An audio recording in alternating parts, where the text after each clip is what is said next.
सहेली, महिलाओं के लिए सबसे भरोसेमंद औषधि एवं टॉनिक। कुरुक्षेत्र में संत शिरोमणि सेन जी महाराज की जयंती पर कार्यक्रम सीएम नायब सिंह सैनी ने की शिरकत। कहा, महाराज ने जाति धर्म से ऊपर उठकर दी मानवता की सेवा की शिक्षा।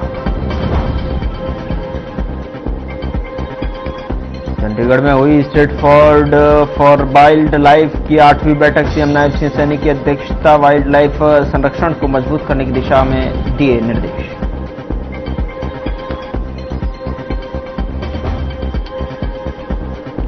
हिसार में आवारा कुत्तों का आतंक। सेक्टर 16-17 में स्कूटी सवार युवती पर किया हमला। सीसीटीवी में कैद हुई हमले की वारदात।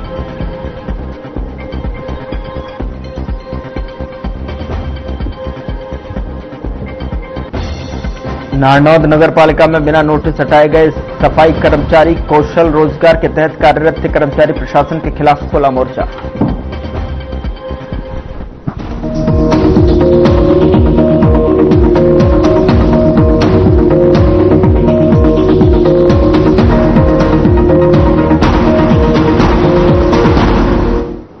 नमस्कार, मैं हूं आपके साथ गौरव राजेंद्र। बुलेटिन की शुरुआत करते हैं। कुरुक्षेत्र में आयोजित राज्य स्तरीय कार्यक्रम में मुख्यमंत्री नायब सिंह सैनी ने संत शिरोमणि श्री सेन महाराज जयंती पर मुख्य अतिथि के रूप में शिरकत की और इस मौके पर उन्होंने कहा कि संत सेन महाराज ने समाज को सत्य, अहिंसा और मानवता की शिक्षा दी है। मुख्यमंत्री ने पिछड़े वर्ग के उत्थान हेतु क्रीमी लेयर सीमा 6 के बढ़ाकर 8 लाख करने, देश में पढ़ाई के लिए 15 लाख, विदेश में पढ़ाई के लिए 20 लाख तक 4% ब्याज पर ऋण देने जैसी योजनाओं का उल्लेख किया। लाडवा विधानसभा के विकास के लिए उन्होंने 16 करोड़ 5 लाख रुपए के कार्यों का उद्घाटन, शिलान्यास किया और कई नई परियोजनाओं की घोषणा की, जिसमें PWD, rest house, sewerage line, Ambedkar भवन और एचएसवीपी सेक्टर शामिल है। बता दें कि सीएम ने निजी कोष से 51 लाख देने की घोषणा की।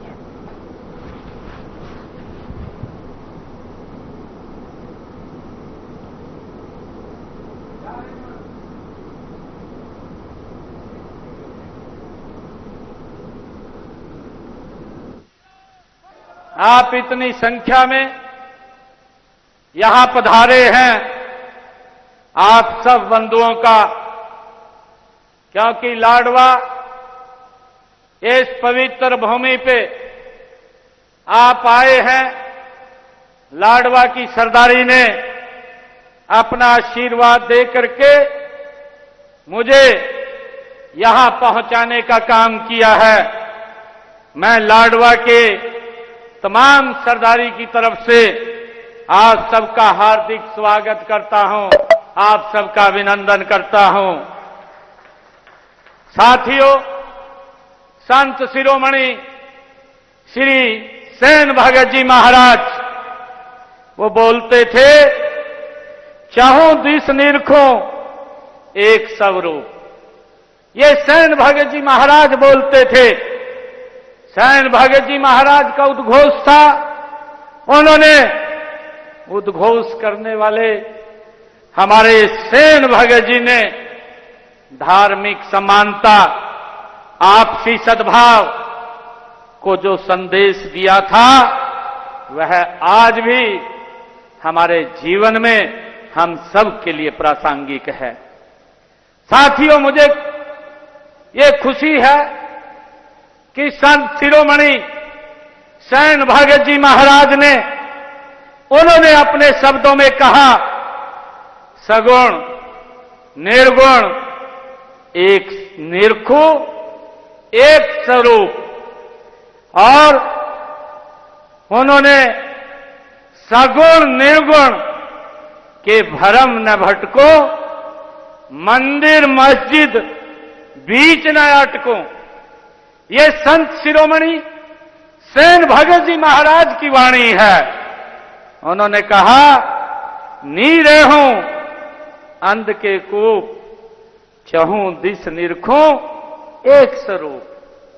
ये संत शिरोमणि सेन भगत जी महाराज ने अपनी वाणी में कहा है।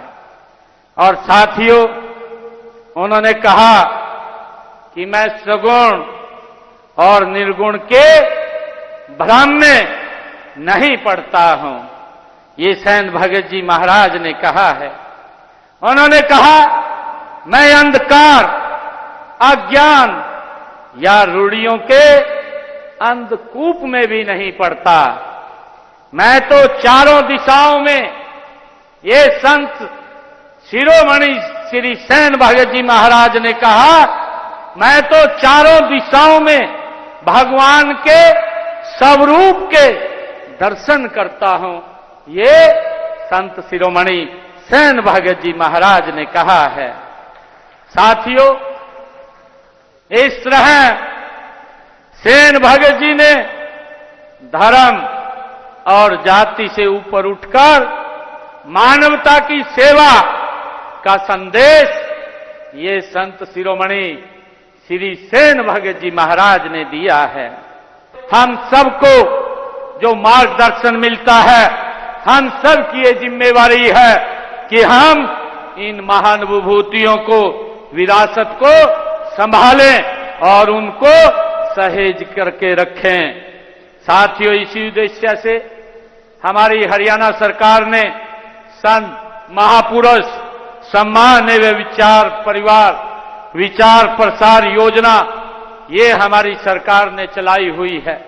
साथियों, इसके तहत हमने निर्णय किया है कि संतों और महापुरुषों के संदेश को जन जन तक पहुंचाने का काम निरंतर पिछले 11 वर्षों से हमारी सरकार कर रही है। साथियों, ताकि आने वाली पीढ़ी को उनसे प्रेरणा मिल सके, उनके जीवन से मार्गदर्शन आने वाली पीढ़ियां वो प्राप्त कर सकें। साथियों, हमने संत महापुरुषों द्वारा दिखाए गए मार्ग पर चलते हुए हम प्रदेश में कई कल्याणकारी योजनाएं भी हमने संत शिरोमणि श्री सैन जी महाराज के जीवन से, उनसे प्रभावित होकर के हमारी डबल इंजन की सरकार ये चला रही है। साथियों, मेरे मन में सैन समाज के प्रति गहरी श्रद्धा और सम्मान ये हमारे मन में है। मुझे खुशी है कि हम पिछड़े वर्गों में आते हैं। हमने पिछड़े वर्गों के उत्थान और उनके कल्याण के लिए पिछड़ा वर्ग आयोग का गठन ये हमारी सरकार ने किया है। साथियों, मुझे ये खुशी है बताते हुए कि हमने हरियाणा के अंदर जो पिछड़ा वर्ग की क्रीमी लेयर की आय की जो सीमा थी वो 6 लाख रुपए थी और उसको बढ़ा करके 8 लाख रुपए करने का निर्णय ये हमारी सरकार ने किया है, ताकि इससे हमारे पिछड़ा वर्ग के ज्यादा से ज्यादा भाई बहन सरकारी सुविधाओं का लाभ उठा सकें। उधर फरीदाबाद में दिल्ली मथुरा हाईवे पर तेज रफ्तार ट्रक ने ऑल्टो कार को साइड से टक्कर मार दी। कार पलटकर सड़क के बीचों बीच जा गिरी। कार में सवार 2 युवक मामूली रूप से घायल हुए हैं और सुरक्षित बाहर निकल आए। ट्रक चालक फरार हो गया। ट्रैफिक पुलिस ने कार को सड़क से हटवाया और फरार चालक की तलाश में जुट गई।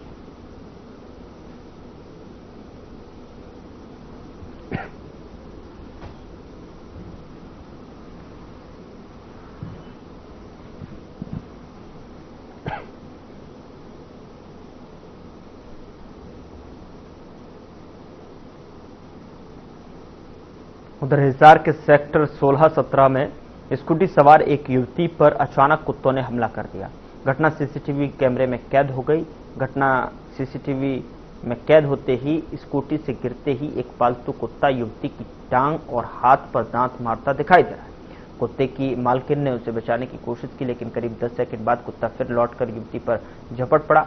मौके पर मौजूद लोगों ने डंडा लेकर कुत्ते को भगाया, जिसके बाद युवती पास के पार्क में छिपकर अपनी जान बचाई। सेक्टर वासियों ने इस तरह की घटनाओं को सुरक्षा के लिए बड़ा खतरा बताया है।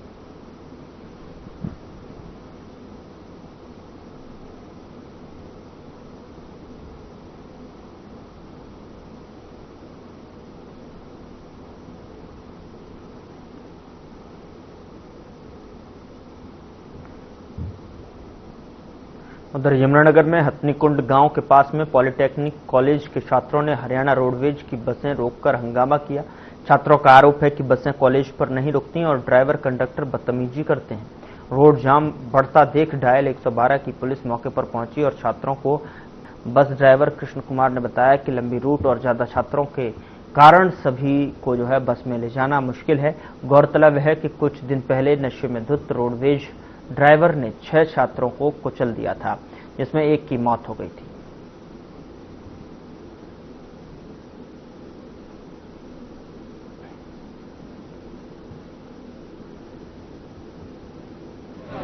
हम यहाँ रात के 6 बजे तक खड़े रहे। लास्ट बस आई 7 बजे और इन्हें पता था कि 3 बजे लास्ट बस है। ये बस सारी खाली गई, ये नहीं कि किसी को बिठा ले, पूरी बस कट मार के गए हैं।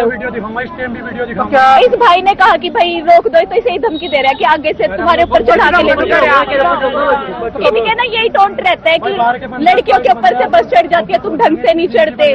बच्चों की थोड़ी वो थी कि यहाँ पे ना बसें रुक नहीं रही है, तो इस वजह से बच्चों को समझाया गया रोडवेज वालों को कि थोड़ा स्टॉपेज है, ये बच्चों का क्राउड होता है बच्चों का, तो छुट्टी का टाइम भी है उस टाइम, तो रोक के चले सारे बच्चों को। तो हमने सारी बसों में बच्चों को अंदर करवा के बसें रवाना कर दी है। ये खाली बस ले जाए आते और ये सवारी क्या तरह स्टॉप पर रोक देने, क्या तो वहां तक निकुंड वहां रोकेंगे बस, या फिर पीछे रोकेंगे। अरे इनके कुछ बात करा, गाड़ी देगा बात करा। अरे शाम के टाइम दूर दूर के बंदे भी आज इतने शाम के टाइम 7-7 बजे 8-8 बजे 10 बजे घर पहुंच रहे हैं। रंधनों के पास नहीं रुकती, यहाँ बस रुका तो पीछा बस रुका या तो वहाँ रुका। अगर वहाँ बस रुकी तो बच्चे का अगर वहाँ बस रुका बोला खिड़की बैठ दो पार्क पर जाकर बस रोका। मान लो यमुनानगर का सवारी बैटरी खिजराबाद तक की वहाँ तो उनका टिकट देता किसी था। अगर सवारी ने जाकर कलेसर वहाँ सवारी ने तारा जाकर और कल कॉलेज की एक लड़की का 50 रुपए ले होंगे, तुम 10 की टिकट काट कर 40 रुपए बकाया किराया भी नहीं दिया।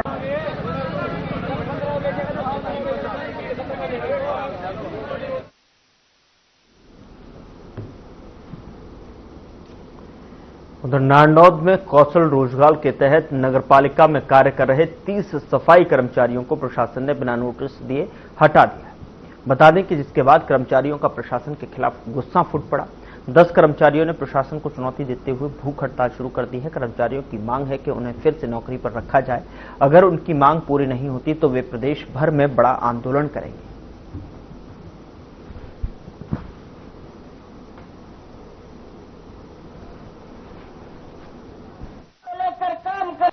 जी आज हमारी हड़ताल को 5वां दिन हो चुका है और दूसरा दिन हमें भूख हड़ताल पे बैठने को मजबूर कर दिया इस सरकार ने। इस सरकार ने हमें कौशल का दिलासा दे के लगाया गया था और साथ में कहा गया था कि आगे की आगे आपका जो सेक्शन है वो बढ़ा दिया जाएगा, और आज वो सरकार हमारा सेक्शन बढ़ाने का काम नहीं कर रही, तो हम भूख हड़ताल पे बैठने पे मजबूर कर दिए है। अगर हमारी ये आवाज दोबारा सरकार नहीं सुनेगी तो हम सरकार का ईंट से ईंट बजाने का काम कर देंगे। हो सका तो हम हमारी नगर पालिका के ताला लगाने का भी काम कर सकते हैं। हमने जी 1 साल पहले कौशल के फार्म भरे थे जी, उस फार्म की तो हम लगे थे और 30 कर्मचारी हमारे नगर पालिका कमेटी में लगे थे नारनौंद में जी। हमें 2.5 महीने हमारे पे काम करवा के और हम काट दिए जी। हम सरकार से अपील करते हैं हम 30 के 30 बंदे वापस लिए जाए।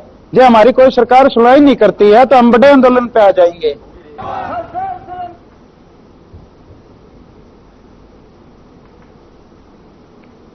उधर होडल शहर के कई मोहल्लों में पिछले 1 सप्ताह से पेयजल आपूर्ति ठप है। लोगों को पीने का पानी नहीं मिल रहा है, जिससे जनजीवन प्रभावित हो गया है। गुस्साई महिलाओं ने जन स्वास्थ्य नलकूप विभाग कार्यालय पर मटका फोड़ प्रदर्शन किया और अपनी नाराजगी जाहिर की। जानकारी के अनुसार जैसे ही अधिकारियों को महिलाओं की आने की सूचना मिली, वे कार्यालय छोड़कर भाग गए। स्थानीय लोगों ने कहा कि विभाग के अधिकारी मौके पर कभी नहीं मिलते और पिछले कई दिनों से मोहल्लों में पानी की आपूर्ति नहीं हो रही है। महिलाओं ने बताया कि खारा पानी पीने लायक नहीं है, दूध फट रहा है और खाना भी तैयार नहीं हो पा रहा। उनका कहना है कि पुरुष घर पर नहीं होते और उनका कोई सुनवाई नहीं करता है। पेयजल की समस्या को लेकर स्थानीय लोगों में गहरा रोष देखा जा रहा है।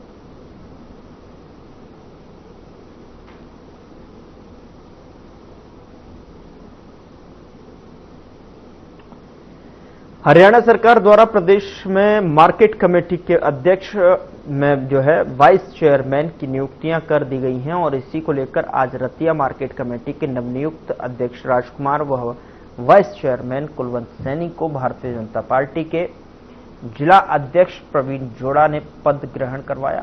मार्केट कमेटी के प्रांगण में एक समारोह का आयोजन किया गया जिसमें कई भाजपा नेताओं ने भी शिरकत की। पद ग्रहण समारोह के दौरान नवनियुक्त मार्केट कमेटी के अध्यक्ष राजकुमार मेहता ने कहा कि प्रदेश सरकार ने जो उन पर विश्वास व्यक्त किया है,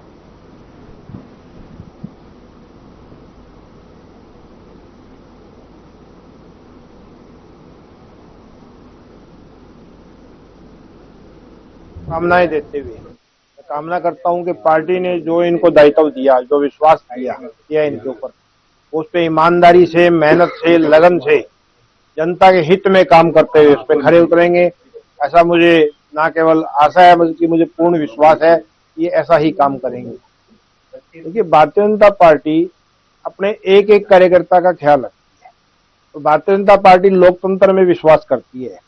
भारतीय जनता पार्टी की जब जब भी सरकार आई है, भारतीय जनता पार्टी ने लोकतांत्रिक परंपराओं का पालन करते हुए सभी कार्यकर्ताओं को सम्मान देते हुए काम को बांटकर करने का काम किया है।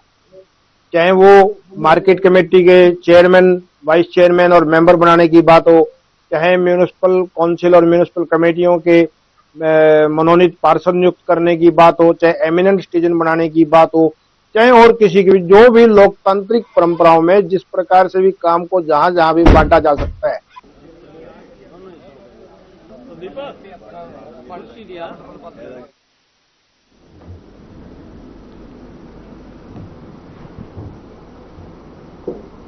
पेहोवा के इस्माइलाबाद में कार की टक्कर से एक बाइक सवार 2 बच्चों के पिता सतीश की मौत हो गई। टक्कर इतनी जोरदार थी कि सतीश मौके पर ही घायल हो गया और उसे तुरंत एम्बुलेंस के जरिए सिविल अस्पताल ले जाया गया, जहां डॉक्टर ने उसे मृत घोषित कर दिया।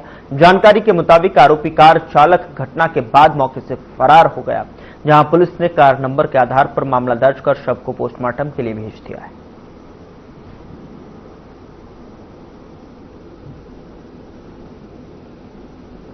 एक सर डायल 112 पे कॉल आई थी, विकी आई थी, मान लो ये एक्सीडेंट का मैसेज था। जैसे ही हम यहाँ पर पहुंचे हैं तो यहाँ पर देखा गया कि एक बंदा एक्सीडेंट हो गया, जो कि बंदा मौके पे पहले डेड था और एम्बुलेंस को बुला के डेड बॉडी को एम्बुलेंस में रखवा दिया गया। ये कहाँ, ये लोकेशन कौन सी है जी? लोकेशन है सर ये 152 डी से उतरते हैं, गाँव गंगेड़ी पड़ता है यहाँ।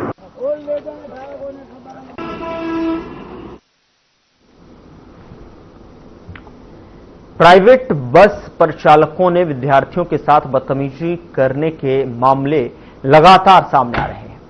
नारनौल के बाद अब एक आईटीआई के छात्र के साथ प्राइवेट बस परिचालक ने बदतमीजी की और उसके साथ मारपीट की। इसी को लेकर आईटीआई के छात्रों ने शहर में प्रदर्शन किया और प्राइवेट बस परिचालक के खिलाफ कार्रवाई किए जाने की मांग की।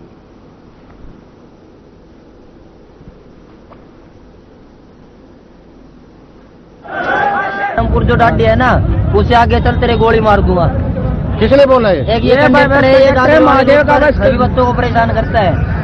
यही है दादरी रूट पे एक किसी को नहीं बताता, परेशान करता है, गाड़ी बकता है। या तो प्राइवेट बस देता है इसने। अब हमें न्याय चाहिए। प्राइवेट बस वालों ने मेरे मारी है और मेरे से गंदी गाड़ी बकी है, माँ भाणी की गाड़ी बकी है और मेरे हाँ बस नंबर मेरे फोन में फोटो है, ठीक है। और ऐसे बोला कल से जब प्राइवेट बस में बैठा ना तो है ना तेरे मारा जाएगा तू, ऐसे बोला।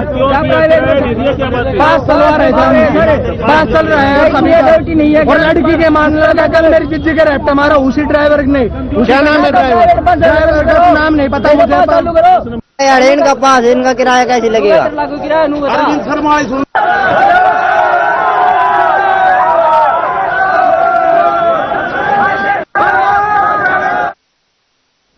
उधर महेंद्रगढ़ में एसडीएम कनका गोयल तीसरे दिन भी अतिक्रमण हटाने के लिए एक्शन मोड में नजर आई।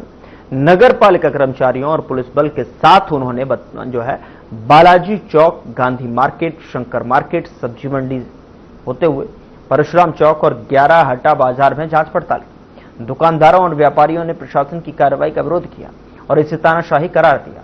सब्जी मंडी में भी विक्रेताओं को सामान हटाने और मंडी का गेट खाली करने के निर्देश दिए गए। हरियाणा व्यापार मंडल के प्रधान सुनील अग्रवाल ने कहा कि व्यापारियों का एग्जिस्ट मंडल एसडीएम से मिलेगा और मांग न माने जाने पर आगे की रणनीति तय की जाएगी।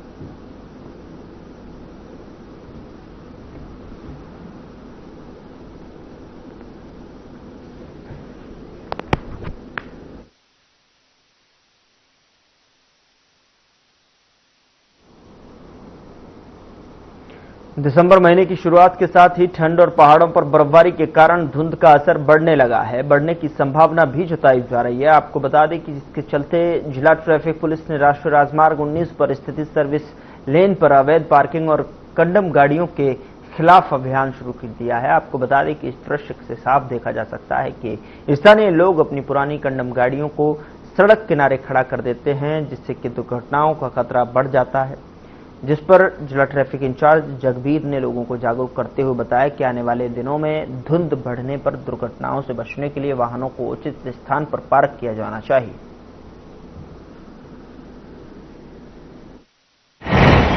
आज एसएचओ जगबीर सिंह जी आए थे जी, उन्होंने आश्वासन दिया है गाड़ियों को हटा दिया जाएगा और जो अवैध पार्किंग करी है, जो लोग खड़ी कर जाते हैं उनका चालान वगैरह करेंगे। और आने वाले समय में धुंध का टाइम है, एक्सीडेंट और इस चीज के लिए बचत के लिए ये बहुत अच्छा कदम है उनका। तो आप लोगों की भी शिकायत जारी थी, बार बार हम परेशान हो रहे हैं जी। यहाँ पे जो रिलायंस वाला है, यहाँ पे इतना जाम होता है शाम को कि यहाँ से निकलना मुश्किल है। अगर किसी से कोई वैसी बात करो तो बदतमीजी से बात करते हैं और दारू वारू पीने लग जाते हैं। यहाँ बैठ के भी गाड़ी के जाम होता है तो यहाँ हमारे यहाँ खड़े होते हैं, दारू वगैरह पीते हैं। तो मौके पे पहुंच के कोई पुलिस ने कार्रवाई करी?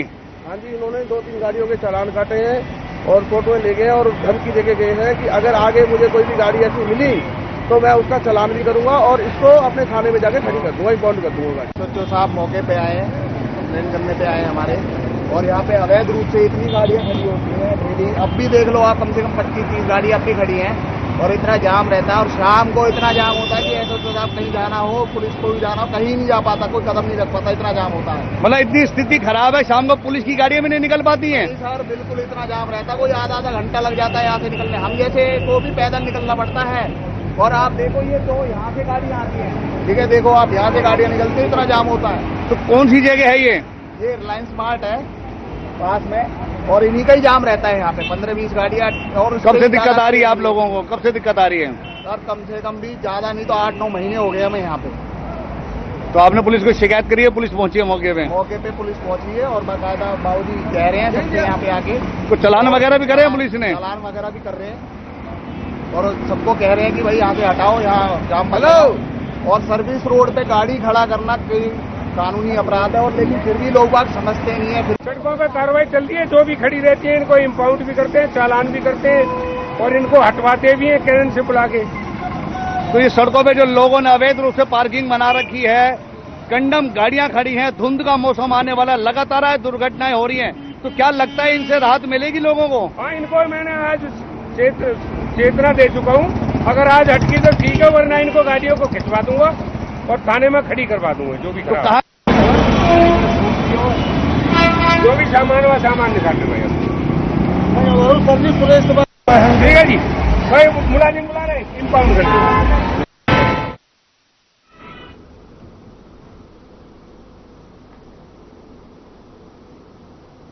फिलहाल बुलेटिन में इतना ही। नमस्कार।